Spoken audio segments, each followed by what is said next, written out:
Bismillahirrahmanirrahim. Bismillahirrahmanirrahim. Assalamualaikum warahmatullahi wabarakatuh.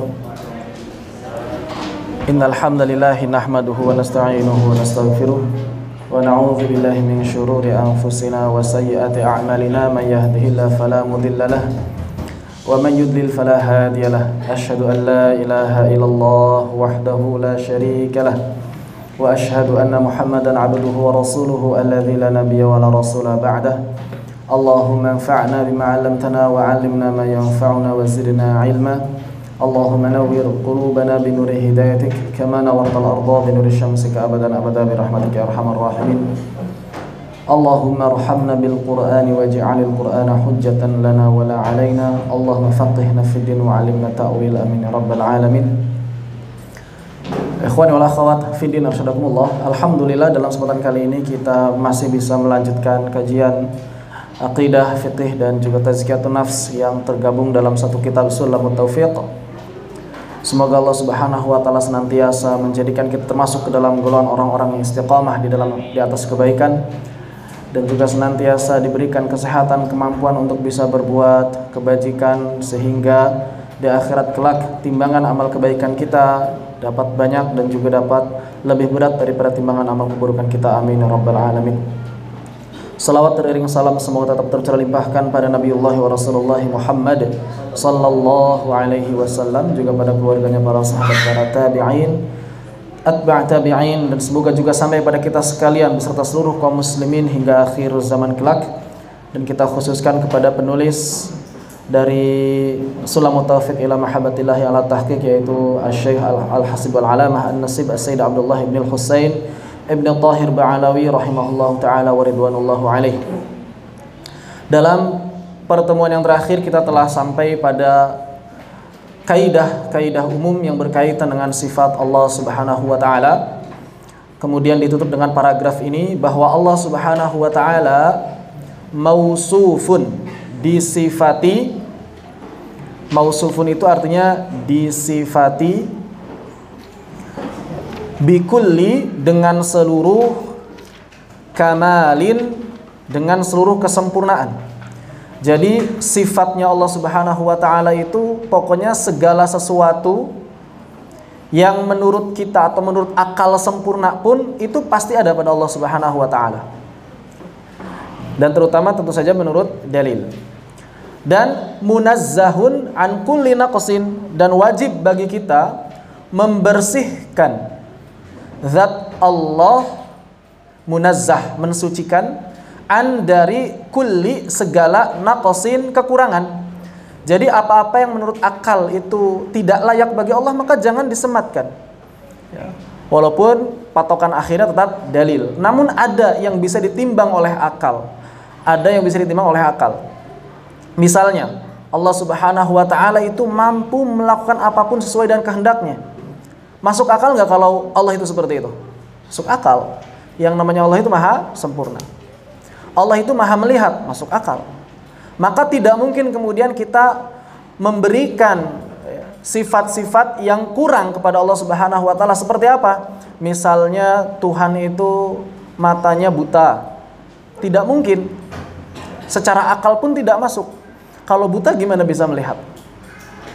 Atau misalnya punya organ seperti kita, ada jantungnya, ada paru-parunya, bisa diukur beratnya berapa, jarak dari pundak ke pundaknya berapa. Ini jelas adalah sesuatu yang kurang. Pokoknya kalau misalnya ada orang di atas muka bumi ini yang Tuhannya bisa digambarkan oleh gambaran akal mereka, maka itu sebetulnya kurang.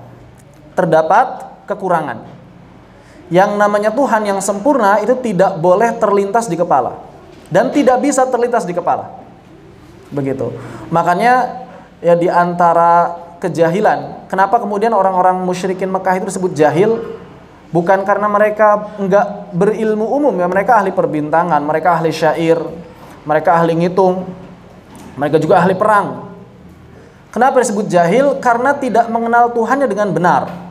Karena tidak mengenal Tuhannya dengan benar. Begitu pula orang-orang Yahudi, orang-orang Nasrani, atau sekarang misalnya ada agama Hindu, Buddha, Kan kalau di Buddha atau di Hindu kan mereka satu ini ya, sebenarnya satu akar ya, Hindu sama Buddha itu. Kan kalau di Hindu sama Buddha itu mirip kisah Yunani sama Romawi, Tuhan-Tuhannya. Makanya kalau antum misalnya pernah nonton film Sun Gokong itu kan dewa bisa diajak perang. Gitu kan ya. Ya namanya Buddha, itu kan dewa tertingginya. Bahkan diajak perang sama si Sun Gokong, sampai Sun Gokong dihukum itu kan. Kemudian kalau kita lihat kisah-kisah Yunani, ada dewa Zeus, ada dewa apa lagi? Ada Poseidon, ada apa lagi tuh? Banyak kan dewa-dewanya. Sampai dewa bisa menikah dengan manusia, punya anak Hercules dan punya anak si Thor. Ya kan? Ini kan berarti kurang sekali. Dewa kok butuh manusia? Dewa kok Tuhan, kan dewa itu kan Tuhan yang menurut orang-orang mereka ya. Kok yang namanya Tuhan butuh hasrat kepada manusia, padahal manusia diciptakan oleh mereka? Ngapain ya? Berarti apa? Berarti penuh kekurangan. Artinya apa? Secara akal pun kalau mereka benar-benar berakal, nggak akan mengakui semuanya sebagai Tuhan. Yang namanya Tuhan itu terbebas dari itu semua. Ya, mausufun bikulli kamalin, sempurna, tidak butuh bantuan apapun, tidak butuh apapun, tidak butuh makhluknya sedikit pun. Dan harus disucikan dari segala sesuatu yang kurang. Seperti itu. Jadi nggak mungkin misalnya ada dewa berdarah-darah perang, nggak mungkin. Itu berarti sesuatu yang kurang. Ya. Ada Tuhan saling perang, satunya mati. Ya, berarti bukan Tuhan kalau seperti itu. Dan kemudian tidak mungkin serupa dengan makhluknya. Kenapa? Karena makhluk itu lemah. Makhluk itu lemah atau kuat? Manusia, contohnya, lemah atau kuat? Lemah. Manusia itu lemah. Ya. Jangan menunggu datangnya Dajjal. Dajjal itu kan kuat sekali. Jangan menunggu datangnya Dajjal. Cukup dikasih virus corona. Kecil apa besar virus corona? Tapi lihat, berapa sekarang orang yang sudah meninggal? Dengan sebab ya, dengan sebab apa? Syariatnya, salah satu pemicu meninggalnya itu virus corona. Itu sudah 800.000 seluruh dunia. Hampir 1 juta. Padahal justru berkembangnya virus-virus ini di negara-negara yang katanya paling kuat di dunia. Di Amerika, Cina, ya kan? Bahkan di Israel sekalipun. Mereka ngaku paling kuat di atas muka bumi ini. Allah cukup kirimkan virus yang bentuknya lebih kecil daripada semut. Lebih kecil daripada semut. Subhanallah. Bahkan Fir'aun yang katanya mengaku Tuhan, punya kekuasaan luar biasa, teknologinya teknologi tertinggi atas bantuan Haman, dan juga disokong oleh orang kaya yang luar biasa. Siapa? Korun. Tapi ternyata matinya sama apa? Sama air, sama laut. Kemudian Namrud sama apa? Sama nyamuk. Subhanallah. Ada yang kena air, ada yang kena nyamuk, ada yang kena corona. Lemah sekali manusia. Maka kalau misalnya Tuhan digambarkan seperti manusia, berarti menunjukkan bahwa Tuhan mereka itu lemah. Orang Kristen kan menggambarkan Tuhannya seperti manusia kan, turun ke atas muka bumi ini, dibunuh lagi. Tuhan dibunuh, coba ya kan. Tuhan turun ke atas muka bumi untuk dibunuh oleh manusia. Itu kan konyol. Ya, seperti itu. Berarti apa? Berarti menunjukkan bahwa Tuhan mereka itu lemah semuanya. Sedangkan Tuhan yang kuat ya pasti tidak akan pernah mengalami semua itu. Makanya laisa kamitslihi syai'un wa huwas samiul basir. Tidak ada yang serupa yang semisal dengan Allah Subhanahu wa taala, dan Allah itu Maha mendengar lagi Maha melihat. Dan tentu saja cara mendengar Allah dan cara melihatnya Allah jangan disamakan dengan makhluk. Makhluk itu kan mendengar butuh apa? Butuh menerima gelombang kayak gitu ya. Kalau di ilmu apa? Fisika, biologi. Jangan bayangkan, jangan mentakif Allah Subhanahu wa taala. Jangan bertanya bagaimana, jangan membagaimanakan. Membayangkan bagaimananya, enggak boleh. Maka kemudian di sini dikatakan fahuwal qadimu, dan Allah Subhanahu wa taala itu qadim. Tidak ada sesuatu yang ada sebelum Allah Subhanahu wa taala. Wa ma siwahul hadits. Adapun selain Allah Subhanahu wa taala, hadis, sesuatu yang baru, yang diciptakan. Selain Allah semuanya diciptakan. Wahwal khaliq, dan Allah yang menciptakan. Wa ma siwahu makhluk, dan selain Allah semuanya makhluk. Wa kalamuhu qadimun kasairi sifati, dan kalamnya, firmannya Allah Subhanahu wa taala itu juga sifatnya sama qadim seperti keseluruhan sifatnya. li'annahu subhanah mubayyinun li jami'i makhluqati fi dzati wa sifati wal af'al, karena Allah Subhanahu wa taala berbeda dan terpisah dari seluruh makhluknya. Jadi tidak bersatu. Ada aliran yang menyimpang mengatakan bahwa Allah itu ada dalam diri seorang. Aliran apa namanya? Bukan dinamisme. Yang mengakui bahwa Allah bisa, bahwa Tuhan bisa bersatu dengan diri manusia. Wahdatul wujud. Kalau di Jawa, manunggal ingkawulo Gusti. Ya, manunggal ingkawulo Gusti. Jadi Allah telah menjadi satu dengan diriku. Subhanallah. Ini enggak mungkin. Allah itu terpisah dari makhluknya. Dan Al-Quran mengatakan Ar-Rahmanu 'alal arsy istawa. Di mana itu arsy? Pokoknya di atas saja, nggak tahu di mananya. Pokoknya di atas sudah selesai. Jangan membagaimanakan lagi-lagi. Kalau membagaimanakan nanti antum bingung. Fi dzati, dalam zatnya, wasifati, dan sifat-sifatnya, wal af'al, dan juga perbuatan-perbuatannya. Subhanah, maha suci Allah, wa ta'ala, dan maha tinggi, amma yaqulu, terhadap apa yang mereka az-zalimuna, orang-orang zalim itu katakan, uluwan kabira, dengan ketinggian yang sangat besar. Jadi Allah Subhanahu wa taala itu tinggi, sangat tinggi, dan besar, sangat besar. Tapi jangan dimaknai juga tingginya tinggi kayak orang manusia tinggi, bukan. Besarnya kayak orang manusia besar, jangan dimaknai seperti itu ya. Ingat, tidak boleh bertanya bagaimana dan tidak boleh membagaimanakan. Cukup diterima saja apa yang ada dalam Al-Quran, apa yang ada dalam Sunnah. Sudah, kama mar. Kita memahami sesuai dengan kehendak Allah dan Rasulnya, selesai. Mudah kalau seperti itu. Nggak akan ada perdebatan panjang kalau semuanya seperti itu. Ya, baik. Ini penutup dari kalimat syahadat yang pertama. Kemudian kita masuk ke kalimat syahadat yang kedua. Wa asyhadu anna, dan kita juga sama-sama berikrar, bersumpah, berjanji ya, bahwa anna, bahwasanya Muhammadan, bahwasanya seorang Muhammad itu Rasulullah, atau lebih tepatnya abduhu wa rasuluh.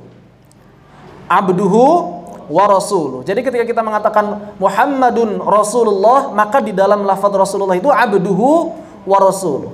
Kenapa? Supaya kita tetap menjaga batas-batas bahwa Nabi itu sisi kemanusiaannya tetap harus ada. Abduhu, hamba Allah Subhanahu wa taala. Supaya tidak berlebihan. Aliran apa yang menganggap Nabi Muhammad Tuhan? Ada. Aliran yang menganggap Nabi itu Tuhan semuanya, sama. Apa namanya ya? Astagfirullahaladzim, ada itu. Jadi mereka mengatakan Nabi itu sama kedudukannya dengan Tuhan. Ini sesat. Kenapa? Karena Nabi adalah hamba, manusia biasa, menikah, tidur, makan, minum, meninggal dunia. Itulah Nabi SAW, manusia biasa. Tapi di sisi yang lain Nabi adalah Rasulnya, ada keistimewaan yang berbeda dengan manusia biasa yang lain. Ada keistimewaan dengan manusia biasa yang lain. Apa contoh keistimewaannya? Nabi sallallahu alaihi wasallam, kenapa? Ada apa? Mati? Oh, udah nelfon. Tapi tetap jalan rekamannya. Baik. Bahwa di antara keistimewaannya Nabi ketika dilahirkan itu ibundanya, siapa ibunda Nabi sallallahu alaihi wasallam? Aminah, tidak mengalami apa? Tidak mengalami sakit. Kemudian apa lagi? Tidak mengeluarkan darah nifas. Bersih. Bersih. Ketika Nabi lahir bintang bersinar terang. Kemudian apa? Simbol-simbol kekufuran hancur seperti apinya orang-orang Majusi. Kemudian di usia 5 tahun ketika Nabi SAW dititipkan di siapa? Di mana dititipkannya waktu bayi? Halimah dari Bani Sa'ad. Makanya disebut Halimah As-Sa'diyah, Halimatus Sa'diyah. Ketika sekitar usia 5 tahun Nabi sedang bermain-main bersama teman-temannya, kemudian ada seorang bukan ada seorang, ada sesosok yang menyerupai manusia memanggil Nabi, kemudian Nabi dibelah dadanya. Sampai teman-temannya kaget ya, Muhammad dibunuh. Dikira dibunuh.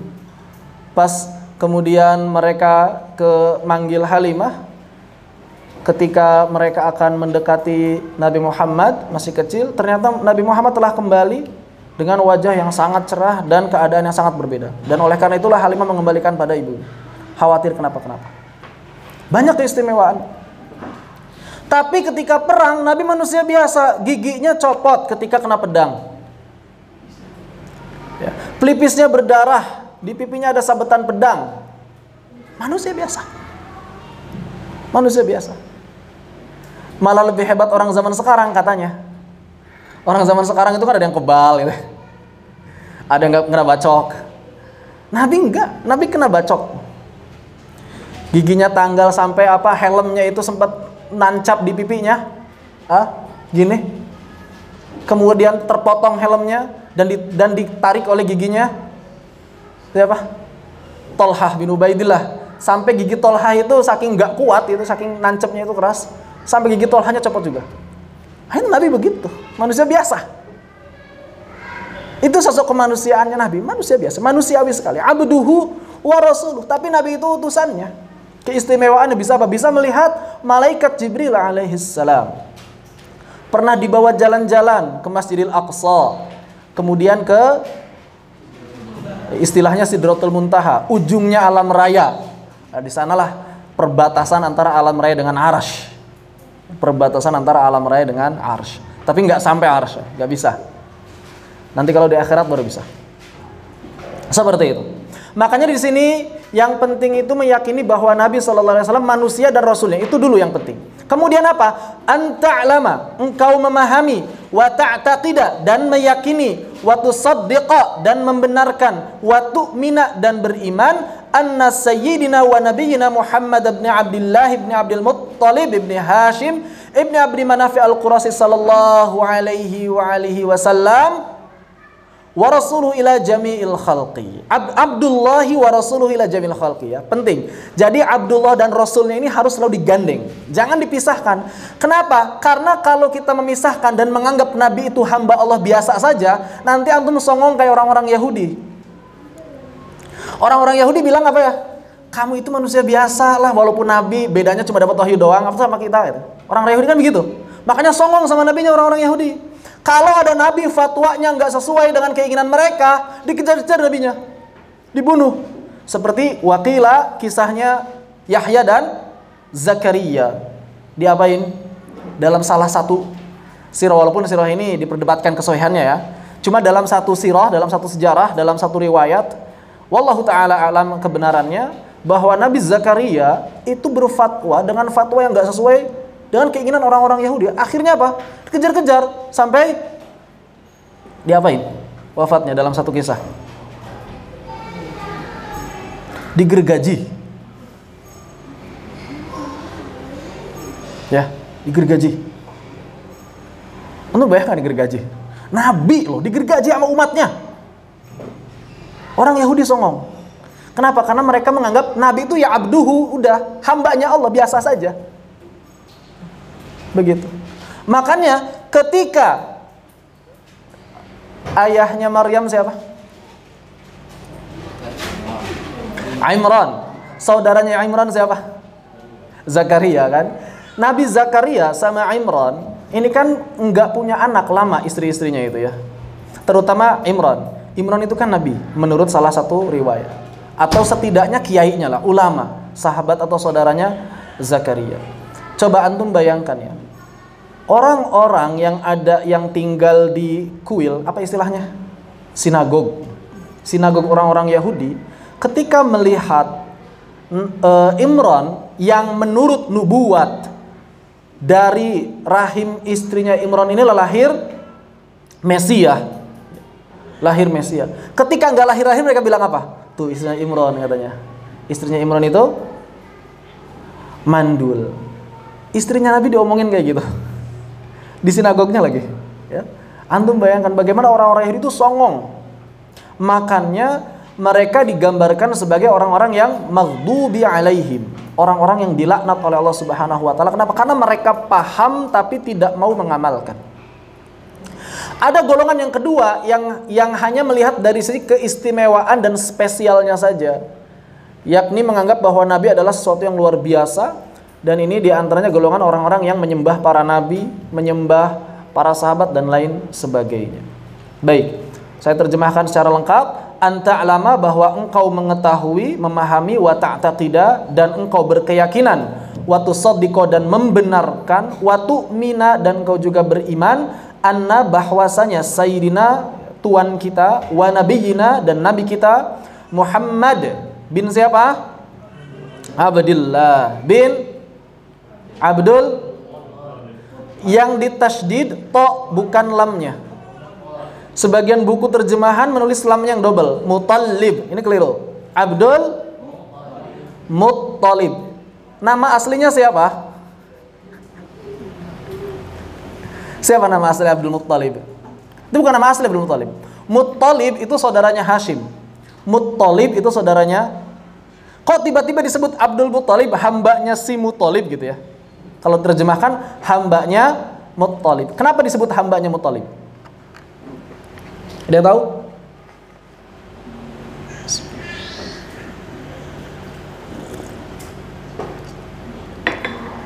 Ada yang tahu nggak? Ada yang tahu nggak? Muttalib itu saudaranya Hashim. Ketika Hashim meninggal dunia, maka kakeknya Nabi Muhammad ini diurus oleh Muttalib.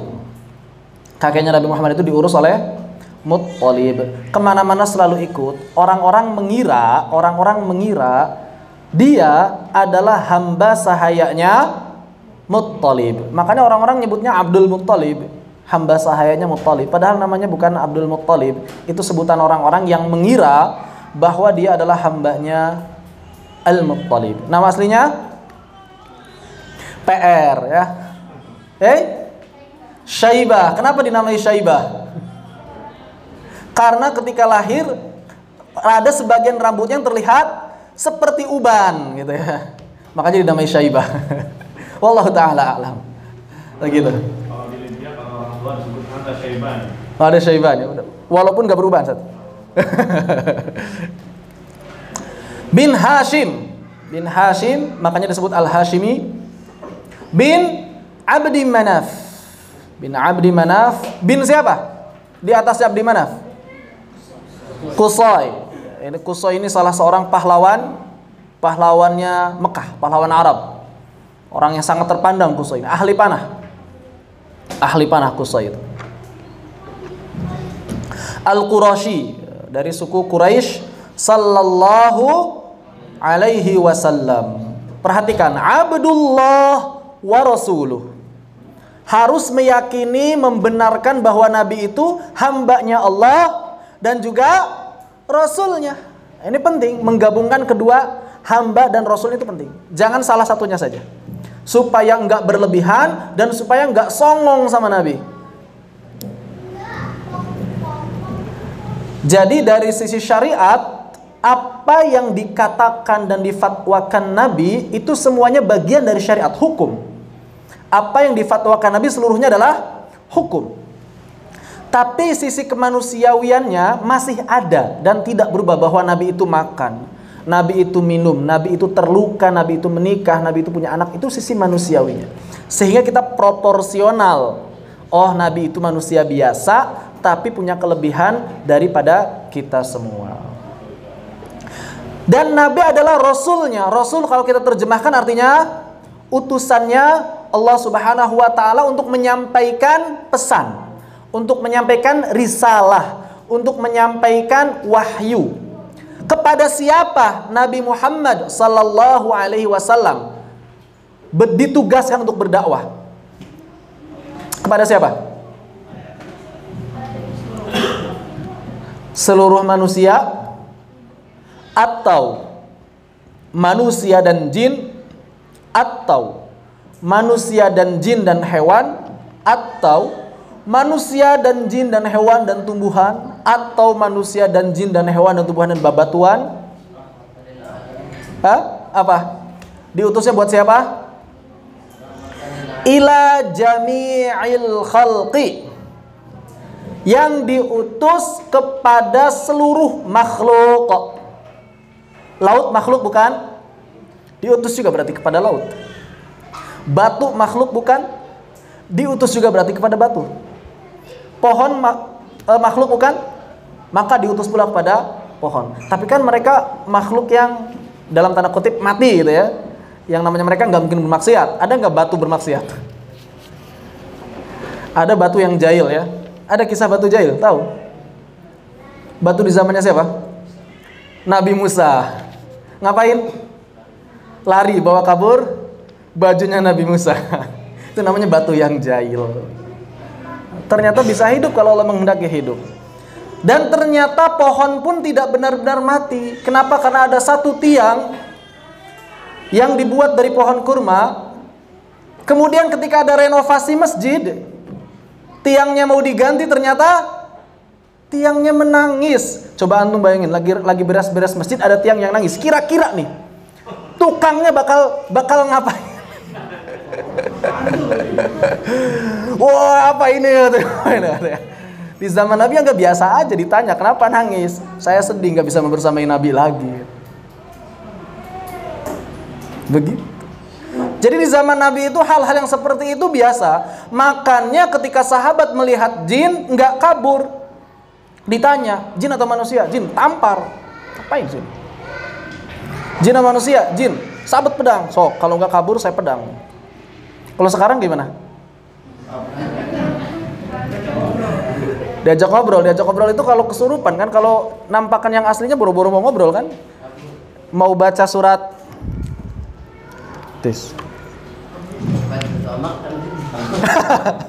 mau baca surat ayat kursi malah jadi Allah mau barik lana kan, saking takutnya yang terucap hanya itu. Baik, jadi Nabi SAW itu diutus kepada seluruh makhluk. Diutus kepada seluruh makhluk tanpa terkecuali. Namun demikian bahwa fa irsaluhu ila allati la taqilu irsalu tasyrifin. Ya, jadi kenapa kemudian Nabi diutus juga kepada seluruh makhluk itu bukan dalam rangka suruh sholat, suruh beribadah, beda sama kita ya. Pohon enggak sholat, enggak beribadah, batu juga enggak. Tapi apa? Dalam rangka memuliakan mereka, bahwa mereka adalah sama-sama makhluk Allah Azza wa Jalla. Adapun yang benar-benar diajari Al-Quran, diajari sholat, diajari zakat, itu hanya manusia dan jin. Jin juga sama, ada halqohnya. Jadi Nabi bikin halqoh itu di halakoh atau halqoh ya. Bikin halqoh itu kan di rumahnya siapa? Awal-awal bikin halqoh Al-Quran, awal-awal Nabi berdakwah di rumahnya siapa? Arqam. Ini kenapa yang ikhwan pada diem aja? Tawadu ya. Masya Allah. Di Arqam bin Abil Arqam. Kemudian Nabi juga punya halqah jin. Ya. Di mana? Di beberapa gua dekat dengan gua Hiro. Salah satu di gua Hiro juga. Jadi Nabi itu kalau mau berdakwah, kalau mau ngisi taklim di jin, ke gua dulu, ke gua Hiro salah satunya. Dan jin yang ngumpul di situ ngasih ayat-ayat Al-Quran. Makanya jin juga ada kalangan sahabatnya. Sahabat dari golongan jin, tabi'in dari golongan jin, tabi'ut tabi'in dari golongan jin. Ada. Cuma kalau ada jin zaman sekarang yang ngaku tabi'in, ada jin zaman sekarang yang ngaku sahabat, jangan percaya. Kenapa? Karena hukum asalnya jin itu fasik. Yang mau datang ke kita itu hukum asal itu fasik. Mereka kalau nggak fasik nggak akan gangguin kita. Jadi mereka pendusta. Kalau misalnya ada jin yang ngaku saya sahabat Nabi, mau dapat sanad dari saya nggak, sanad tinggi loh. So, sanadnya Nabi, kita sahabat Nabi kan tinggi banget tuh sanadnya tuh. Ya, maka jangan dipercaya.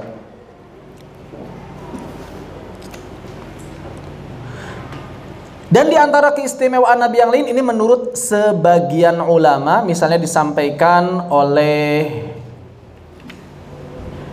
Imam Al-Bajuri, qala Al-Bajuri wa hal kanat wiladatuhu sallallahu alaihi wasallam minal wad'il mu'tadi aw min tahti surah Wa naqala 'an Ibnu Saba' annaha kanat min tahti surah. Nabi itu lahirnya apakah dari alat kelamin atau dari bawah pusar katanya. Maka ini menurut salah seorang ulama, annaha kanat min tahti surah, kelahiran Nabi itu dari bawah pusar, bukan dari alat kelaminnya. Wallahu ta'ala. Nggak kebayang kayak gimana ya, jangan dibayangkan. Ini pendapat sebagian ulama. La minal wad'i tanzihan lahu sallallahu alaihi wasallam. Tidak dari alat kelamin ibundanya sebagai bentuk pensucian kepada Nabi sallallahu alaihi wasallam an mahalil qadar, dari tempat yang kotor. Tentu saja tempat yang kotor ya, tempat buang air kecil ya, seperti itu. Wa kadza ghairuhu min jami'i ikhwanihi minan nabiyina wal mursalin. Dan menurut beliau, dan seperti itulah seluruh kelahiran dari saudara-saudara beliau dari kalangan nabi dan para rasul. Ini menurut sebagian ulama, tidak kesepakatan ulama.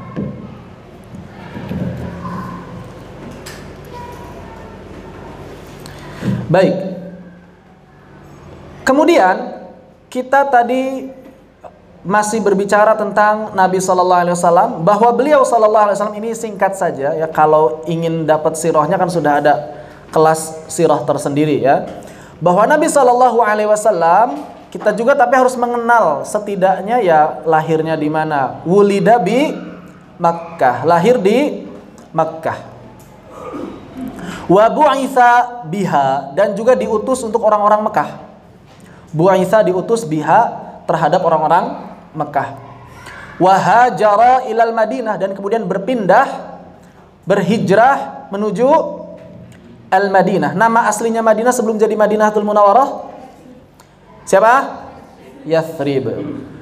Di antara sahabat yang diutus ke Yathrib sebelum Nabi berhijrah itu siapa?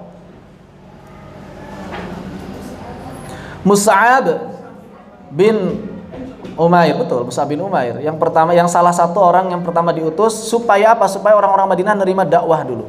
Mus'ab bin Umair, yang kisahnya pernah disampaikan beberapa pekan lalu. Masih ingat? Bagus, masih ingat, bagus. Wadufina, dan dikuburkan fiha, di Madinah juga. Tepatnya adalah di bawah tempat tidurnya beliau. Karena sunnahnya Nabi selalu dimakamkan di mana dia meninggal. Jadi seluruh Nabi dimakamkan di mana mereka meninggal. Nabi meninggal di atas tempat tidurnya di rumahnya Aisyah radhiyallahu anha. Maka Nabi dimakamkan di sana, tepat di bawah tempat tidurnya, yang sekarang menjadi salah satu kompleks dari Masjid Nabawi. Sejajar dengan imam ya, kalau antum pernah ke Masjid Nabawi sejajar dengan imam, disitulah kompleks kuburan Nabi, kuburannya Nabi Sallallahu Alaihi Wasallam. Kemudian ketika Sayyidina Abu Bakar As-Siddiq radhiyallahu anhu meninggal juga di sampingnya, kemudian di sampingnya ke sini ya, ke sini bukan ke sana, ke sini, ke sebelah sebelumnya. Kemudian Umar, kemudian Umar, ke sana berarti Rasul, Abu Bakar, Umar. Rasul, Abu Bakar, Umar, bertiga. Dan di sana Aisyah radhiyallahu anha tinggal. Berani nggak para akhwat yang pengen jadi seperti Aisyah, tinggalnya di sebuah kamar kecil yang di situ adalah kuburan suaminya, kuburan ayahnya, dan kuburan dari sahabat suami dan ayahnya. Terus Aisyah tinggalnya di mana? Ya, yang penting ada kasur aja buat tinggal tidur. Itu kehidupannya Aisyah radhiyallahu anha. Sanggup nggak kira-kira ummahat zaman sekarang hidup seperti itu? Yang akhwat sanggup nggak? Ya, banyak orang kan pengen jadi seperti sahabiah, pengen jadi seperti Khadijah, pengen jadi seperti Aisyah, pengen jadi seperti Salamah. Kira-kira sanggup nggak dengan kehidupan seperti itu? Yang ketika suami bertanya, ada makanan nggak hari ini? Nggak ada. Siang nanti? Kayaknya nggak ada juga. Sanggup nggak hidup kayak gitu? Ya udah puasa aja, puasa. Kira-kira sanggup nggak? Nggak ada kasur yang empuk. Ya, alas tidurnya cuma pelepah kurma. Rumahnya nempel ke masjid. Mungkin dengan ini, ruangan ini pun lebih besar ruangan ini. Rumahnya. Kalau ada sebagian orang zaman sekarang ngajinya kencang tapi pengennya minta rumah yang besar gitu. Nah, berarti belum apa? Belum mencerminkan kehidupan Ummul Mukminin Aisyah radhiyallahu anha. Ya kalau suaminya sanggup nggak apa-apa, tapi kalau suaminya nggak sanggup ya jangan maksa. Seperti itu kehidupan istri-istri Nabi, semuanya istri Nabi gitu. Ruangan 1, ruangan 2, ruangan 3, ruangan 4, ruangan 5, ruangan 6, ruangan 7, ruangan 8, ruangan 9. Semuanya nempel ke masjid. Subhanallah, sederhana sekali kehidupan Nabi sallallahu alaihi wasallam. Jauh lah sama kita. Di Makkah panas enggak? Panas kan? Madinah panas kan? Masya Allah. Nabi dulu pakai AC enggak? Masya Allah, kita masih ngerasain AC. Masya Allah, nikmat ya. Masya Allah, ini luar biasa. Wadufina fiha, dan dikuburkan di Madinah. Dikuburkan di Madinah. Wa annahu sallallahu alaihi wasallam, dan bahwasanya beliau Nabi sallallahu alaihi wasallam shadiqun, jujur benar, fi jami'i ma akhbara bihi, terhadap seluruh kabar yang dibawanya. Jadi apa-apa yang disampaikan oleh Nabi sallallahu alaihi wasallam adalah benar. Tidak boleh kita tidak percaya. Jangankan nggak percaya, ragu saja nggak boleh. Misal, Nabi bilang nanti akan ada hari kiamat, itu nggak boleh ada keraguan sedikit pun. Harus yakin nanti ada kiamat. Nanti akan ada hisab, maka kita harus yakin nanti akan ada hisab. Apa saja yang disampaikan Nabi itu yang mesti kita yakin dan kita percaya itu, maka diantaranya fima yajibul imanu bihi minas sam'iyat, diantara kabar-kabar dari Nabi sallallahu alaihi wasallam yang kita wajib menerimanya, wajib beriman terhadapnya. Yang pertama, famin dzalik, diantaranya adalah azabul kubur, azab kubur. Maka siapa yang mengingkari azab kubur, mengingkari kesepakatan kaum muslimin. Ada azab kubur. Pertanyaannya, terus gimana orang-orang yang enggak dikubur? Kan di sini ada azab kubur, azabul qabri wa na'imuhu. Azab kubur dan juga nikmat-nikmatnya. Bahkan ada juga wasu'alul malakaini munkarin wa nakirin.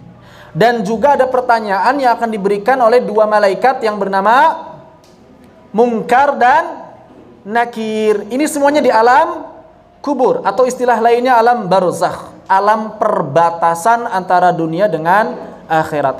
Terus gimana orang yang meninggalnya tidak dikubur? Mengalami alam kubur nggak? Ada orang meninggal nggak dikubur, ditanya sama Munkar sama Nakir nggak? Di mana ditanyanya?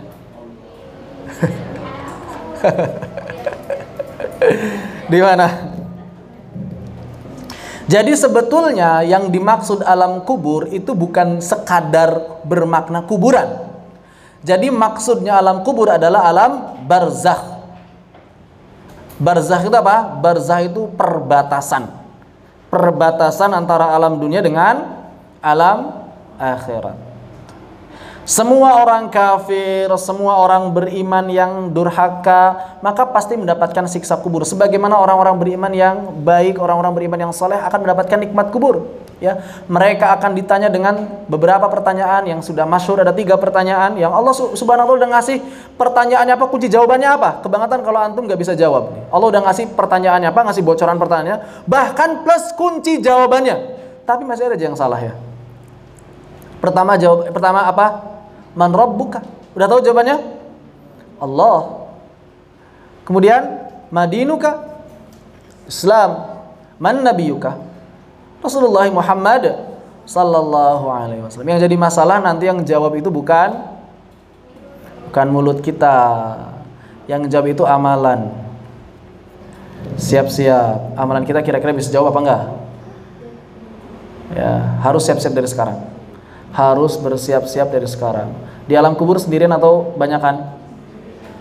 Sendirian, walaupun banyak tapi kita dibatasi oleh ruangan yang sangat sempit. Seperti kuburan. Di kafling tiap orang. Ketika kita meninggal, kemudian tersadar di alam barzakh, maka datang dua sosok malaikat. Ya nanyanya nggak begini. Kalau ke orang yang soleh mungkin tampak cerah kan, man rabbuka. Tapi kalau orang ke yang salah, man rabbuka, udah serem gitu. Sambil bawa cambuk api, kan digambarkan oleh Nabi seperti itu. Setiap kali dia tidak bisa menjawab, orang-orang kafir nggak bisa jawab. Setiap kali mereka ditanya man rabbuka, mereka akan berkata nggak bisa jawab. Dicambuk. Ditanya lagi madinuka, nggak bisa jawab lagi, cambuk lagi. Mana biuka, nggak bisa jawab lagi, cambuk lagi. Besoknya datang lagi, tanya lagi, cambuk lagi, terus seperti itu sampai hari kiamat. Makanya mereka orang-orang kafir pengen buru-buru kiamat, pengen nggak mau kiamat. Kenapa? Karena sudahlah cukup di sini aja siksaannya. Kalau sudah kiamat siksaannya lebih berat lagi nanti di neraka. Sedangkan orang-orang beriman, ketika kemudian ditanya oleh Munkar dan Nakir, maka datanglah satu sosok yang putih, bersih, wangi. Nanya orang ini, siapa mereka wahai malaikat? Dia adalah amalan-amalan baikmu selama di dunia. Dia yang akan melayani dan menemanimu di sini. Makanya dia berdoa kan, mudah-mudahan cepat kiamat supaya cepat masuk surga. Begitu. Jadi di alam barzakh itu kita akan tahu apakah kita masuk surga atau enggak, itu sudah tahu itu. Seperti itu. Dan kalau kita lihat beberapa athar, beberapa riwayah, di antaranya yang disampaikan oleh Al-Barra bin Azib, bahwa Nabi pernah ketika menguburkan seseorang itu diam termenung lama. Kemudian ditanya, kenapa Nabi engkau diam? Kalau orang ini adalah orang yang baik, kalau ini adalah orang yang fajir, orang yang buruk, maka ketika dicabut nyawanya itu seperti mencabut, kayak gimana coba? Kata Nabi, mencabut orang yang fajir, orang yang fasik, orang yang durhaka itu seperti mencabut, ya? Seperti mencabut besi yang panas dari duburnya. Itu cabut nyawanya orang-orang yang fajir, orang-orang yang fasik. Sakit nggak? Boro-boro ngebayangin aja udah ngilu. Jangankan besi yang panas, duri saja kalau kita tertusuk dicabut gitu ya, cus gitu kan. Ini udah besi panas dari dubur lagi. Kemudian apa yang dilakukan oleh para malaikat? Kemudian para malaikat datang mengelilingi dia, dan kemudian didatangkan kain kafan dari neraka. Didatangkan kain kafan dari neraka, dibungkus, kemudian dibawa oleh para malaikat. Baunya bau busuk. Ketika sampai di langit pertama, nanya malaikat penjaga langit pertama, siapa itu? Maka dijawablah dengan nama terburuk yang pernah jadi julukannya orang itu, disebutnya. Dan kemudian kata malaikat penjaga langit pertama apa? Nggak akan terbuka pintu langit ini. Maka dilemparkan dia ke alam barzakh dan dilemparkan amal-amalannya ke sijjin. Di alam barzakh ketemu malaikat Munkar dan Nakir. Wah, udah dari mulai cabut nyawanya, dikasih kain kafan dari neraka, dilemparkan ke alam barzakh, ditanya Munkar dan Nakir, udah banyak sekali orang-orang yang fasik, orang-orang yang fajar. Tapi kata Nabi, kalau orang-orang beriman, maka malaikat itu turunnya sambil tersenyum ketika mau mencabut nyawanya, dikelilingi oleh banyak malaikat yang tersenyum dengan wajah yang berseri. Ya ayatuhan nafsul mutmainnah, irji'i ila rabbiki radiyatan mardiyah fadkhuli fi ibadi wadkhuli jannati. Masya Allah. Dan ditariknya ruhnya itu seperti apa? Seperti menarik benang dari tumpukan tepung. Ada bekasnya enggak? Mudah sekali, ringan sekali. Benang tarik dari tumpukan tepung, enggak ada bekas. Seperti itulah orang mukmin meninggal dunia, ringan sekali. Didatangkan kain kafan dari surga, diangkat ke langit pertama. Di langit pertama ditanya siapa dia, maka disebutlah dengan nama terbaik yang pernah disandangnya di dunia. Karena wangi malaikat memujinya sampai ke langit 2, langit ketiga, langit 4, terus begitu sampai langit ke-7 kata Allah Subhanahu wa taala. Maka kembalikan dia ke alam barzakh dan letakkan amal-amalannya di Illiyin. Masya Allah. Sudah terasa nikmatnya sejak pertama kali dicabut nyawanya. Nah, orang-orang yang saleh. Dan ketika di alam barzakh, 2 malaikat bertanya, semua pertanyaan dijawab. Kemudian didatangkan amal-amalannya yang akan menjadi pelayan dan juga temannya selama di alam barzakh. Dan kita tinggal memilih ya ikhwan. Kita tinggal memilih. Antum mau pilih jadi orang yang fasik atau pilih jadi orang yang mukmin? Silahkan. Allah nggak maksa. Allah nggak maksa. Ya, kalau antum mau jadi orang beriman, silahkan banyak-banyak berbuat baik kepada orang tua, banyak-banyak melakukan amal soleh, banyak-banyak beribadah, tinggalkan kemaksiatan, tinggalkan hal-hal yang tidak berguna. Kalau antum ingin menjadi orang-orang yang beriman. Kalau antum malah milihnya itu berleha-leha, bersenang-senang di dunia, sudahlah yang penting saya mah hidup, bisa makan, bisa tidur, sudah cukup, ya itu berarti siap-siap saja nanti di akhirat. Karena kehidupan kita, kehidupan orang beriman itu bukan di dunia, tapi nanti di akhirat kelak. Ini masalah azab kubur, nikmatnya dan pertanyaan. Kemudian wal ba'ats. Apa itu ba'ats? Kebangkitan. Kapan kebangkitan? Setelah kiamat. Setelah hari kiamat, sangkakala ditiup jagat raya hancur, maka kemudian Allah Subhanahu wa taala menciptakan alam yang baru, dan diciptakanlah kemudian sebelum diciptakan maka dibangkitkan seluruh manusia dan digirim ke padang mahsyar. Makanya wal ba'ats wal hasyr. Itu padang yang baru, alam yang baru yang diciptakan oleh Allah Subhanahu wa taala, semua dibangkitkan dari zaman Nabi Adam sampai hari kiamat. Dibangkitkan tanpa busana, sampai-sampai Sayyidati Aisyah radhiyallahu anha bertanya, "Ya Nabi, mereka enggak malu dibangkitin kayak gitu?" Kata Nabi sallallahu alaihi wasallam, "Boro-boro mau memperhatikan orang lain, memperhatikan amal-amalannya di dunia saja, memperhatikan amalan sendiri di dunia saja, itu udah bikin pusing." Udah bikin pusing. Jangankan mau ngelihat orang lain yang gak pada pakai baju gitu, mikirin saya bakal diapain ini sama Allah aja udah pusing mikirin kayak gitu. Kenapa? Karena nanti seluruh rekaman CCTV yang dibawa malaikat hari ini diputar ulang di sana. Kita taunya CCTV yang di pinggir jalan doang, padahal malaikat setiap hari bawa CCTV buat kita kemana-mana. Kita ini sedang direkam sekarang. Kita ini sedang direkam. Ya, bahasa zaman modernnya CCTV. Ada malaikat yang terus membersamai kita, selalu merekam apa yang kita lakukan. Kita sendiri, kita rame-rame, kita berdua, kita kemanapun, CCTV itu selalu merekam kita. Kapan diputernya? Di padang mahsyar. Gimana caranya supaya diedit dulu? Pengen diedit dulu atau enggak? Pengen diedit dulu atau pure aja sempurna? Udahlah, saya mah yakin kalau nggak diedit juga bagus itu isinya. Ada yang kayak begitu? Kita pengen diedit pasti, dipotong yang nggak layak ditampilkannya, betul? Gimana caranya? Gimana caranya supaya yang jelek-jelek itu dipotong dulu, diedit dulu? Caranya adalah tutupi aib sesama muslim di dunia. Man sataral mu'minan satarallahu yaumal qiyamah. Siapa yang menutupi aib orang-orang beriman, maka Allah akan menutupi aib-aibnya di akhirat. Sederhana, gampang ternyata. Jangan suka ngomongin kejelekan orang lain itu. Itu apa? Cara supaya nanti video kita diedit nanti. Ditampilkannya yang baik-baiknya doang. Dan tentu saja jangan lupa berdoa. Di antara doanya adalah Allahumma inni as'aluka al-'afwa wal 'afiyata fid dunya wal akhirah. Allahumma inni as'aluka al-'afwa wal 'afiyata fid dini wa dunya ya wa ahli wa mali wastur aurati wa amin rawati. Atau misalnya Allahumma inni asbahtu minka fi ni'matin wa 'afiyatin wa sitrin fa atimma 'alayya ni'mataka wa afiyataka wa sitraka fid dunya wal akhirah. Setiap pagi, atau misalnya kalau setiap sorenya Allahumma inni amsaitu minka fi ni'matin wa afiyati wa sitri fatima alayya ni'mataka wa afiyataka wa sitraka fid dunya wal akhirah.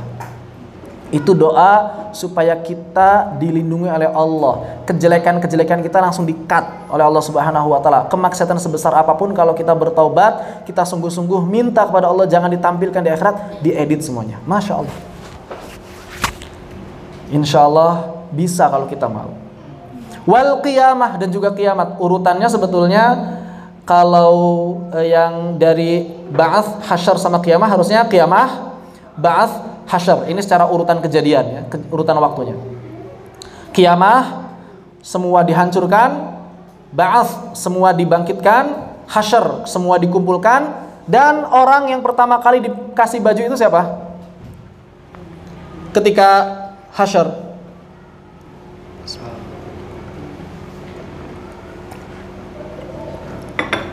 Kan di hasyar nggak pada pakai baju. Siapa yang pertama kali diberi baju? Siapa? Nabi? Nabi Ibrahim alaihissalam. Baru kemudian Nabi Muhammad. Nabi Ibrahim pertama kali kasih baju. Qiyamah, kemudian ba'ats, kemudian hasyar, kemudian hisab. Apa itu hisab? Hisab itu adalah apa istilahnya ya? Apa pertanyaan kalau polisi nanya namanya apa? Kalau polisi nanya ke penjahat namanya apa? Nanya-nanya. Interogasi, itu hisab, interogasi. Hisab itu BAP. Hisab itu interogasi. Dihitung-hitung, diinterogasi. Ngapain aja kamu selama di dunia? Diinterogasi itu semuanya. Dan gak ada yang kelewat. Tapi ternyata ada sebagian orang-orang beriman yang tidak diinterogasi. Subhanallah, enak banget ya. Tapi kata Nabi SAW jumlahnya hanya berapa? 10.000 kurang. 70.000. Dalam satu riwayat 70.000. Sahabat Nabi jumlahnya 100.000. Kita gak kebagian kayaknya. Enggak, 70.000 itu bukan jumlah pasti ya. Jadi ketika Nabi SAW memberikan jumlah itu, jangan kemudian kita pikirkan pas, enggak. Bisa jadi kurang, bisa jadi lebih. Mudah-mudahan lebih. Dan lebihnya mudah-mudahan kita. Begitu harusnya mikirnya. Begitu harusnya ya. Siapa sih yang mau diinterogasi? Emang diinterogasi itu enak? Enggak enak. Apalagi kita sadar kalau kita salah. Sadar nggak kalau kita salah? Sadar. Suka bohongin orang tua, ya. Suka nyakitin mereka, suka ngomongin teman-teman, ngomongin ustadznya barangkali, waliyadzubillah gitu. Suka apa lagi? Suka main game di waktu belajar, suka kabur kalau ada tugas. Dan itu kita tahu kita salah. Diinterogasinya pasti berat sekali. Wal hisab. Kemudian setelah hisab, secara urutan waktu ada al-mizan. Jadi bukan thawab dan azab dulu, al-mizan. Apa itu mizan? Timbangan. Amal kita ditimbang dan juga kitanya juga ditimbang menurut sebagian riwayat. Amal kitanya ditimbang dan kitanya juga ditimbang menurut sebagian riwayat. Setelah mizan ada sebetulnya kalau urutannya ada syafa'ah. Syafa'atul uzma. Di mana ketika sebelum ini ya, sebelum hisab dan mizan sebetulnya kalau syafa'ah itu. Kalau syafa'ah itu adanya ketika dikumpul di hasyar, di padang mahsyar, matahari mendekat sampai 1 jengkal dalam sebagian riwayat, kemudian keringat bercucuran sampai ada yang tenggelam dengan keringatnya sendiri, maka manusia berbondong-bondong minta pertolongan kepada Nabi Adam. Enggak mau, kata Nabi Adam, saya dulu pernah dosa, saya bukan orang yang sempurna. Apa Nabi Adam kamu dosanya? Saya dulu pernah melanggar perintah Allah, makan buah khuldi. Khuldi itu sebetulnya nama yang diberikan iblis ya. Allah sendiri nggak ngasih nama buahnya buah apa, nggak tahu. Kata iblis namanya buah khuldi, buah keabadian. Akhirnya pindah ke Nabi Nuh. Ya udah ke Nabi Nuh, ulul azmi kan. Ternyata Nabi Nuh juga enggak. Nabi Nuh dulu atau Nabi Musa dulu? Atau Nabi Nuh sempat ditanya enggak? Atau langsung ke Nabi Musa? Nabi Musa ya? Langsung ke Nabi Musa. Kemudian Nabi Musa enggak bisa juga karena Nabi Musa merasa punya salah. Apa salahnya Nabi Musa? Pernah membunuh, enggak sengaja membunuh suku Fir'aun, orang-orang Kipti, orang-orang Mesir. Lagi ribut orang Bani Israel sama orang Mesir, dipukulin orang Mesirnya, sebenarnya pengen misah, cuma ngedorongnya keras, mati gitu. Itu jangan macam-macam sama Nabi Musa pokoknya. Jangankan manusia, malaikat aja matanya bisa copot sama Nabi Musa. Cuma malaikatnya waktu itu lagi nyamar jadi manusia. Ada malaikat nyamar jadi manusia. Nabi Musanya keluar rumah, ternyata malaikatnya dalam rumah. Malaikat ini malaikat maut ternyata. Nabi Musa masuk ke dalam rumah. Ya Musa, aku akan mencabut nyawamu. Dipukul, puak. Copot matanya. Akhirnya ya kembali ke wujud aslinya, kembali kepada Allah. Ya Allah, engkau mengirimku pada orang yang gak mau mati. Dikasih mata yang baru. Salah siapa? Makanya syariat ini juga, ini agak nyimpang sedikit ya. Syariat Nabi Musa bahwa kalau ada orang masuk ke rumah kita tanpa izin, itu boleh dicolok matanya. Atau jangankan masuk, ngintip. Ada orang ngintip, kita colok matanya, dia matanya buta, kita nggak berdosa dan kita nggak membayar denda. Itu syariat Nabi Musa yang berlaku untuk kita. Seperti itu kan, orang masuk rumah tanpa izin ya. Dikiranya bukan malaikat. Ya kalau ngomong dia malaikat mah nggak akan dipukul. Ya, ini Nabi Musa. Nabi Musa nggak mau. Kemudian ke Nabi Ibrahim. Nabi Ibrahim juga nggak bisa. Kemudian ke Nabi Isa. Nabi Isa juga nggak bisa. Cuma Nabi Isa nggak menyebutkan kesalahannya. Waktu baru kemudian ke Nabi Muhammad dikasih syafaatul uzma. Ya, ini orang-orang yang mendapatkan syafaat adalah seluruh pengikut Nabi Sallallahu Alaihi Wasallam. Kemudian tadi setelah ada syafaat, kemudian ada hisab, ada mizan, ada haud sebelum nyebrang ke sirat. Ada haud. Apa haud? Danau. Tapi bukan danau rawa besar ya. Telaga, danau. Airnya jangan dibayangkan kayak gitu. Airnya itu bening, dan ketika antum meminum dari air tersebut, maka hilanglah rasa haus untuk selamanya. Kayak gimana? Yang nggak tahu jangan dibayangin, makanya nggak bisa kebayang. Ini belum surga loh, belum masuk surga ini, belum masuk surga. Siapa yang akan mendapatkan air dari haud? Maka jawabannya adalah orang-orang yang mengikuti sunnah Nabi. Kalau antum pengen dapat haud, ikuti sunnah Nabi. Ikuti sunnah Nabi. Apa sunnah Nabi? Banyak kan? Ikuti semuanya. Dari yang paling kecil. Kalau kita nggak sanggup sunnah yang besar, sunnah yang kecil. Sunnah yang kita sanggup lah apa? Silahkan. Sunnah yang kita sanggup apalah? Bebas. Saya pengen pakai gamis lah. Nabi kan setiap hari pakai gamis. Udah. Antum bisa pakai gamis, pakai gamis. Niatkan ikut Nabi Sallallahu Alaihi Wasallam. Saya main kecil-kecil aja lah, makan pakai 3 jari. Amalkan. Saya main kecil-kecil aja lah, minum duduk. Amalkan. Saya yang kecil-kecil aja, minum pakai tangan kanan. Amalkan. Sekecil apapun amalkan. Sampai-sampai Ibnu Mas'ud dan Ibnu Umar itu sering ngikutin Nabi, padahal itu bukan ibadah. Jadi Nabi pernah kalau dari Madinah ke Mekah itu singgah di tempat tertentu dan Nabi buang hajat di sana. Dan tempatnya itu kok kayak nggak berubah gitu. Jadi Nabi itu kayak udah nyaman untuk buang hajat di tempat tersebut. Ibnu Umar kalau melakukan perjalanan dari Mekah Madinah itu istirahatnya selalu di situ. Sahabat yang lain nanya, ngapain Ibnu Umar? Kamu kok istirahat, kalau istirahat di sini terus sih gitu, nggak pindah-pindah. Padahal tempat yang lain lebih enak. Kata Ibnu Umar, sesungguhnya saya pernah membersamai Nabi. Nabi itu istirahatnya di sini. Itu yang bisa saya lakukan untuk mengikuti Nabi, maka saya akan ikuti. Ibnu Mas'ud juga pernah. Dalam satu jalan, Ibnu Mas'ud pernah belok-belokin untanya. Belok sini, belok sini, belok sini, belok sini, belok sini. Padahal gak ada apa-apa. Sahabat yang lainnya bingung. Ngapain kamu kayak gitu? Dulu saya pernah berjalan bersama Nabi. Nabi membelok-belokkan untanya di sini. Jadi nggak nanya itu Nabi ada apa belok-belok, nggak. Pokoknya apa yang Nabi lakukan, amalkan. Itu Masya Allah. Para sahabat itu begitu. Kalau kita kan sekarang enggak ya. Ini mah sunnah lah, nggak apa-apa ditinggalkan kan begitu ya. Ini mah makruh, nggak apa-apa lah diamalkan gitu. Kebalik. Harusnya nggak begitu. Ini sunnah harus kita amalkan, ini makruh harus kita tinggalkan. Begitu. Baru dapat haud. Setelah haud maka kemudian ada as-sirat. Ini sesuai dengan urutan kejadiannya. Bukan siratal mustaqim. Itu juga keliru istilah siratal mustaqim. As-sirat, jembatan, enggak pakai mustaqim. Siratal mustaqim itu artinya agama Islam. As-siratal mustaqim artinya agama Islam. Jadi ketika kita berdoa, ihdinas siratal mustaqim, ya Allah, tunjukkanlah aku agama Islam yang benar. Jalan yang lurus itu Islam. Tapi sirat di akhirat nanti adalah namanya as-sirat saja, yang digambarkan dalam sebagian riwayat seperti apa? Seperti rambut yang dibelah 7 ya, walaupun ya Allah alam ini kesayangan kayak gimana, tapi yang pasti dalam riwayat yang lain ada juga dan pedang yang tajam itu seperti pedang, yang kemudian di samping kiri dan kanan itu banyak pohon-pohon yang siap menarik siapapun yang lewat di atasnya. Gambaran ini sebenarnya nggak boleh menggambarkan, cuma gambarannya ya ini misalnya mahsyar, ini surga, ini sirat. Mahsyar, surga, sirat, di bawahnya neraka.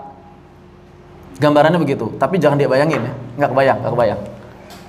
Kurang lebih seperti itu gambarannya. Mahsyar, surga, di antaranya sirat, di bawah sirat neraka. Dan di samping kiri dan kanan Sirat itu banyak pohon yang siap narik orang yang berjalan di atasnya. Coba, makanya Nabi gambarkan kalau orang yang tanpa hisab udah lolos seleksi langsung berjalan seperti kilat. Ada yang berjalan secepat kuda berlari, ada yang sampai merangkak-rangkak bergelantungan, hampir jatuh ke neraka. Alhamdulillah sampai juga. Ada yang begitu. Tapi ada juga yang baru selangkah udah dilempar ke neraka. Banyak seperti itu. Kemudian ada juga yang seimbang mizannya, antara amal baik sama amal buruknya seimbang. Di mana mereka udah nyebrang tapi kok nggak bisa masuk surga. Bahkan mereka lebih dahulu nyebrang digambarkan itu ya. Kemudian mereka tinggal di Al-A'raf, di tempat yang tinggi, ngeliatin ada yang jatuh, ada yang masuk surga, ada yang jatuh, ada yang masuk surga, terus ngeliatin begitu terus. Tapi mereka dapat syafaat akhirnya karena orang-orang beriman. Kemudian ada was-sawab, ya, kemudian dapat pahala, wal azab dan azab, ya, sirat itu tadi. Kemudian wal jannah wal khulud, wal jannah wan nar, ya, wan nar wal jannah wan nar, ya pilihannya cuma surga atau neraka. Kemudian ketika orang-orang masuk surga dan orang-orang masuk neraka, maka satu demi satu orang Islam yang masih ada di neraka itu diangkat. Ini namanya syafaat lagi. Jadi ada syafaat lagi. Terus seiring berjalannya waktu ada diangkat lagi, ada diangkat lagi. Ada karena apa? Bisa jadi ada karena orang tuanya yang selalu mendoakan anaknya. Ada karena anak yang selalu mendoakan orang tuanya. Ada karena mungkin dia pernah baca Al-Quran dengan sangat ikhlas, kemudian Al-Quran datang untuk menyelamatkannya. Ada juga mungkin karena dia pernah nyingkirkan duri dari pinggir jalan, tapi ikhlas luar biasa itu ternyata bisa menyelamatkannya. Intinya yang ikhlas, yang masih punya iman, semuanya diangkat. Termasuk sahabat yang sering ngumpul bareng dalam kebaikan.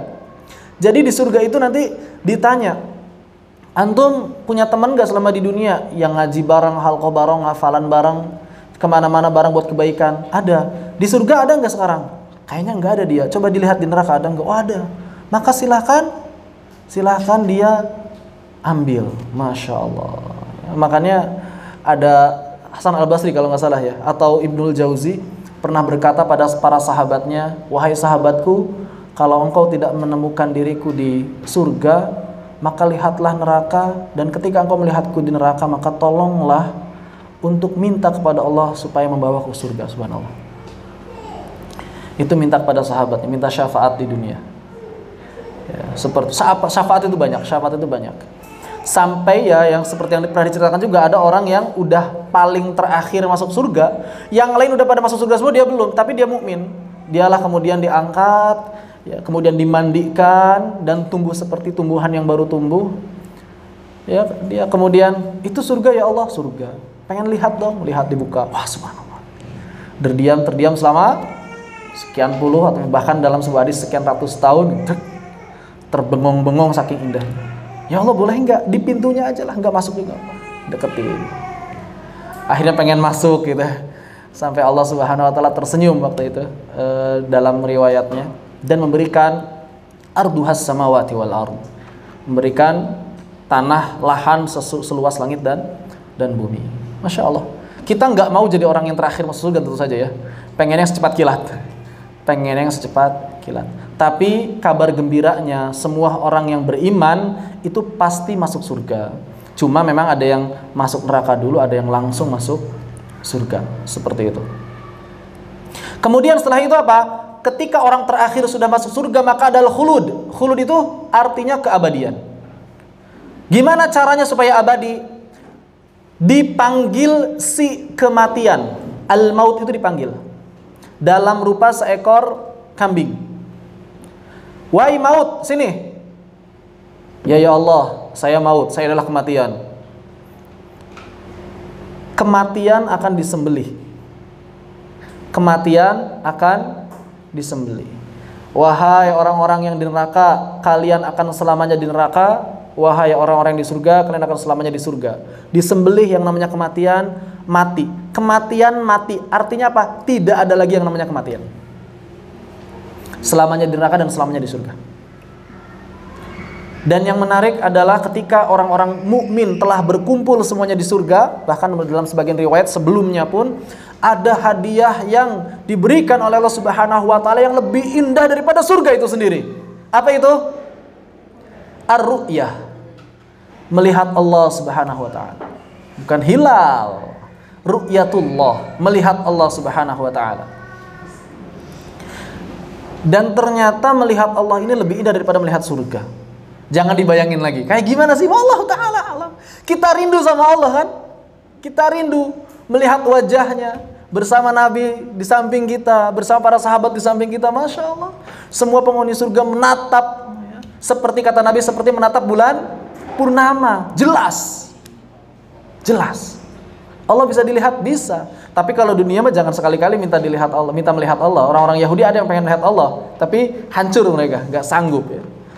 Tapi nanti di akhirat bisa, hijabnya dilepas di surga. Insya Allah. Itu keyakinan kita Ahlus Sunnah wal Jamaah. Dilihat, benar-benar dilihat. Ini adalah beberapa kabar dari Nabi Sallallahu Alaihi Wasallam yang wajib kita yakini. Wajib kita yakini. Ini kalau kita cerita tentang kenikmatan surga itu, masya Allah. Ini baru segini aja, mudah-mudahan bisa menghidupkan ruhani kita, bisa menghidupkan ruhiyah kita, menjadi semangat gitu ya beribadah. Ya. Tapi demikianlah kehidupan kita nanti di akhirat kelak. Ya, di surga itu masya Allah, di surga itu ada pasar, ada. Di surga itu ada halqah Al-Quran, ada. Ini pertanyaan yang sering ditanyakan nih, Ustaz. Yang ikhwan kan laki-laki dapat bidadari banyak di surga katanya. Benar ya? Perempuan suka nanya begitu. Terus perempuan dapatnya apa? Saya mau nanya sama perempuan nih, ya. Saya mau nanya nih. Antum mending punya istri 10 atau emas 1 kilo? Mending punya suami 10 atau emas dan perhiasan yang jumlahnya 1 kamar ini? Mending pilih mana? Pilih mana? Suami 1 tapi hartanya banyak, ya, jujur aja jujur. Atau suami 10 tapi nggak ada perhiasan sama sekali. Mending mana? Mending suami 1 tapi hartanya banyak kan? Laki-laki nggak begitu. Saya nanya ke laki-laki, jujur ya. Mending punya istri 10 cantik-cantik. Hadi, saya mau nanya, mantum. Mending punya istri 10 cantik-cantik, ya. Walaupun nggak ada harta yang lebih, ya secukupnya aja lah. Atau hartanya banyak, tapi gak punya istri. Mending pilih mana? Mending pertama. Ngerti hadi aja. Laki-laki begitu mikirnya, ya. Makanya surga itu digambarkan dengan apa? Dengan 2 hal itu, perhiasan dan bidadari. Bidadari buat siapa? Buat laki-laki. Ketika baca ayat, oh bidadari, oh gitu kan. Tapi perempuan nggak mempan pakai itu. Mempannya pakai apa? Pakai harta. Ada mutiara. Ya ada rumah yang terbuat dari kaca, maksudnya berlian. Mau rumah dari berlian? Mau gitu ya.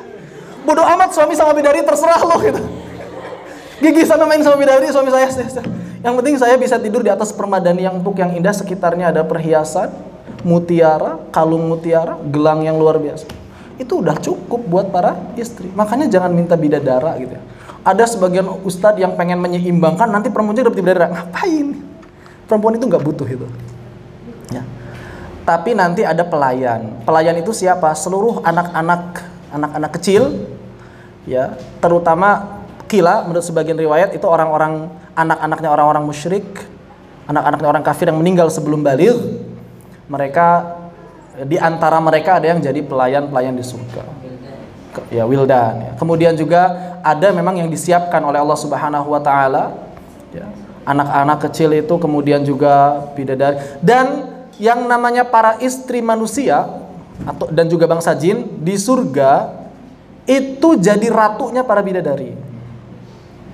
Jadi kalau misalnya surga menggambarkan, bidadari kan sangat cantik ya. Bidadari cantik nggak? Yang namanya bidadari cantik nggak? Baik, coba kita misalnya pernah lihat film kerajaan, ada selir yang cantik. Tapi dibandingkan ratu cantik mana? Bidadari cantik di surga. Tapi dibandingkan ratu berarti lebih cantik ratunya.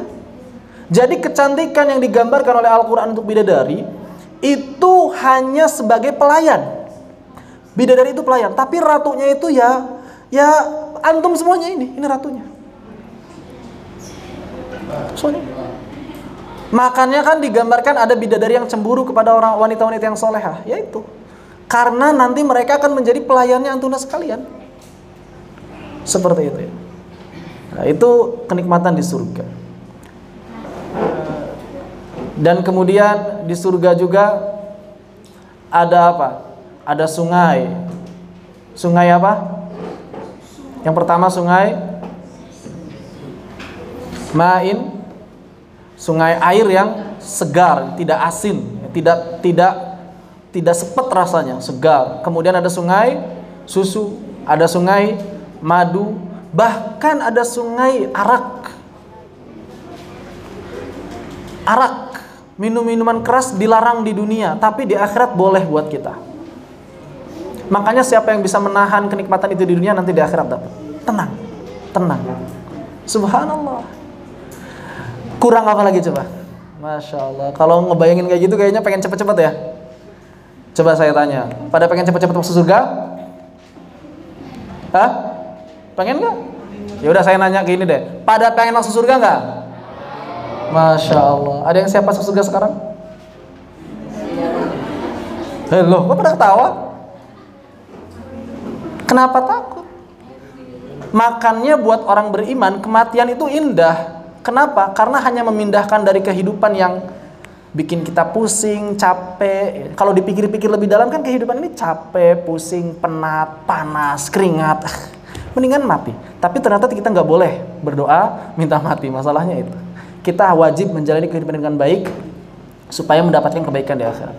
Tapi kapanpun Allah Subhanahu wa Ta'ala memanggil kita, maka kita harus dalam keadaan siap. Persiapkan nih keadaan terbaik supaya ketika Allah memanggil kita, kita sudah siap dan kita harus yakin dengan seyakin-yakinnya bahwa kita akan menjalani kehidupan yang lebih baik di akhirat. Seperti itu. Kemudian selain ru'yah fil jannah, kita lanjutkan sampai paragraf terakhir, wa antu'mina bimalaikatillah, dan wajib juga menerima dan beriman terhadap para malaikat yang dikabarkan dalam Al-Qur'an ataupun dikabarkan dalam As-Sunnah. Ada berapa jumlah malaikat? Masa ada yang jawab 10? Masya Allah. Malaikat banyak banget jumlahnya. La ya'lamu junuda illahu. Tidak ada yang mengetahui jumlah malaikat selain Allah Subhanahu wa Ta'ala. Ya, di antaranya ada malaikat Jibril, ada Mikail, ada Israfil, Israel menurut sebagian riwayat, atau Malakul Maut. Ada yang mengatakan Israel itu rajanya, pasukannya Malakul Maut itu banyak jumlahnya. Kemudian ada Munkar, Nakir, Raqib, Atid. Para ulama berbeda pendapat apakah itu nama malaikat atau sifat. Kemudian juga ada Malik, ada Ridwan, ada Zabaniyah, Sanad'uz Zabaniyah, ada Malakul Arash, ya. Ada malaikat yang senantiasa berzikir di langit pertama, langit kedua, langit ketiga sampai langit ketujuh. Ada malaikat yang di laut, ada malaikat yang di gunung. Masya Allah, banyak sekali jumlah malaikat. Nggak akan bisa kita hitung semuanya, banyak sekali. Wa rusulihi, dan rasul-rasulnya. Ada berapa jumlah rasul? Kalau nabi dan rasul totalnya berapa? 25, sedikit banget. Nabi dan rasul itu ada jumlahnya adalah 124.000 orang. Yang menjadi rasul diantaranya, tidak semuanya jadi rasul, adalah 313. Yang disebutkan di dalam Al-Quran sebagai seorang nabi dan rasul ada 25. Siapa saja? Adam, Idris, Nuh, Hud, Saleh, Ibrahim, Ismail, Ishaq, Lut, Yaqub, Yusuf, Ayub, Syuaib, Musa, Harun, Dzulkifli, Sulaiman, Daud, Sulaiman, Ilyas, Ilyasa, Yunus, Zakaria, Yahya, Isa, Muhammad sallallahu alaihi wasallam. 25 nabi dan rasul. Wa kutubihi, dan juga kitab-kitabnya. Ada berapa kitab yang diturunkan oleh Allah Subhanahu wa Ta'ala? Ada 4. Yang pertama, Zabur, diturunkan pada Nabi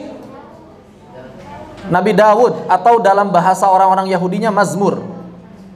Jadi kalau antum melihat di perjanjian lama, perjanjian baru, perjanjian lama ya, di perjanjian lama ada namanya kitab Mazmur, itu kitab Zabur yang udah diubah-ubah itu. Mereka nyebutnya Mazmur. Yang kedua kitab Taurat, yang kalau kata orang Yahudi namanya Torah.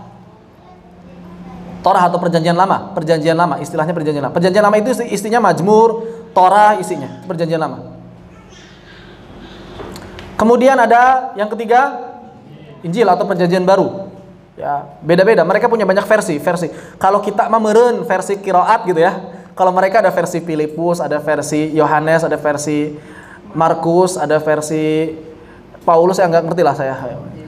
Matius, Markus, Yohanes sama Lukas. Itu yang 4 yang katanya kalau menurut bahasa kita mutawatir gitu. Cuma semutawatirnya mereka nggak ada sanadnya, gimana? Nggak ada sanadnya mereka, berantakan sanadnya. Karena mereka nggak punya ilmu sanad. Ilmu sanad itu khusus buat Islam.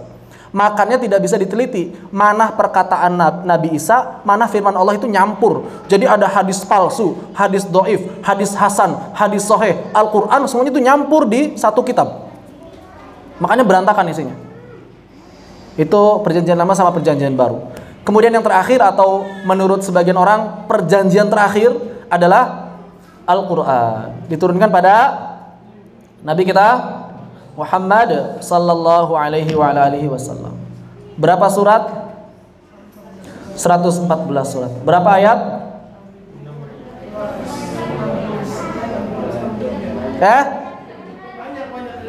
Banyak riwayatnya, ada 6 mazhab ya. 6210, 6217, 62 banyak sih, bukan 6 mazhab itu mazhab besar, tapi kalau di detailnya 6210, 6214, 6224, 6220, 62 yang paling banyak itu kita 6236. 6236. Itu riwayat dari mazhabnya Kufi, dari Hamzah Az-Zayyat. 6236 ayat. Berapa riwayat Al-Quran, berapa riwayat yang telah ditemukan sahih mutawatir? Ada berapa riwayat? Riwayah. Ada berapa riwayah? Al-Quran sahih mutawatir ada berapa riwayah? Riwayah. Ada 20. Berapa qiraah? 10 qiraah, 20 riwayat, berapa jalur? Totalnya ya kurang lebih 1000 jalur lah, digenapkan. 1980-an jalur. Itu semuanya sahih mutawatir, sama kedudukannya. Jadi qiraah 3 dengan qiraah 7 itu sama. Ini adalah pendapat Imam Ibnu Jazari. Itu sama kedudukannya. Qiraah 3 dengan qiraah 7 itu sama. Ya. Beliau punya kitab khusus namanya Munjidul Muqri'in. Itu untuk memberi penekanan bahwa yang namanya qiraah 3 sama qiraah 10 itu sama kedudukannya. Bahkan kalau kita sekarang meneliti misalnya qiraah Imam Abu Hanifah, riwayat Imam Asy-Syafi'i, riwayat Imam Malik, riwayat Imam Ahmad, terbukti ternyata sahih, maka itu pun bisa diamalkan dan bisa masuk ke riwayat tersebut. Cuma bisa nggak membuktikannya, itu jadi masalah. Atau misalnya salah satu murid dari Imam Asim. Imam Asim itu Syu'bah sama Hafs, ini yang paling terkenal. Ada yang ketiga sebetulnya riwayah Mufaddal, Al-Imam Mufaddal. Terbukti sahih nggak? Ada sebagian yang syadz. Tapi kalau kita buktikan kesahihannya, dia jadi riwayat yang sahih juga. Baik. Wabil qadari khairihi wasyarrihi, dan juga kita wajib yakin terhadap takdir, baik itu yang terasa baik ataupun yang terasa buruk. Sudah paham kemarin ya membahas takdir. Jadi gampangnya memahami takdir itu kalau kita haus. Di depan kita ada air dan kita pengen nggak haus lagi ya minum. Tapi yang menghilangkan hausnya bukan air, melainkan Allah Azza wa Jalla. Makanya dalam sebagian riwayat Al-Imam Ali bin Abi Thalib itu pernah nyender ke tembok yang mau runtuh. Terus sahabat yang lain ngasih tahu, "Ya Ali, itu tembok mau runtuh." Imam Ali diam atau pindah? Diam atau pindah? Diam atau pindah? Pindahlah. Terus sahabat yang lain nanya, "Loh, kok pindah?" "Saya berpindah dari takdir yang buruk ke takdir yang baik." Jadi kalau diem aja bukan orang tawakal namanya. Itu orang yang bodoh. Udah tahu tembok mau runtuh tapi diem aja. Antum kalau misalnya begitu, coba sesekali diem di tengah rel kereta api. Terus kalau misalnya ada orang yang teriak, awas kerita, antum teriak juga. Kalau Allah menakdirkan saya tabak, tabak. Tabrak langsung jegar, itu tabrak. Tabrak pastilah. Itu orang yang bodoh namanya. Ya. Orang yang bodoh. Makanya ketika terjadi bencana di Syam, ada taun. Kemudian Umar bin Khattab itu ketika mau masuk ke Syam gak jadi. Kata Umar bin Khattab, kita masuk apa enggak nih? Maka setelah berunding, ada ternyata salah seorang sahabat Abu Hurairah yang mengatakan Nabi SAW bersabda, kalau kalian kena bencana, maka orang jangan keluar, penduduk lokal jangan keluar, penduduk luar jangan masuk ke tempat bencana. Kenapa nggak boleh keluar? Khawatir menularkan ke yang lain. Kenapa nggak boleh masuk? Khawatir tertular.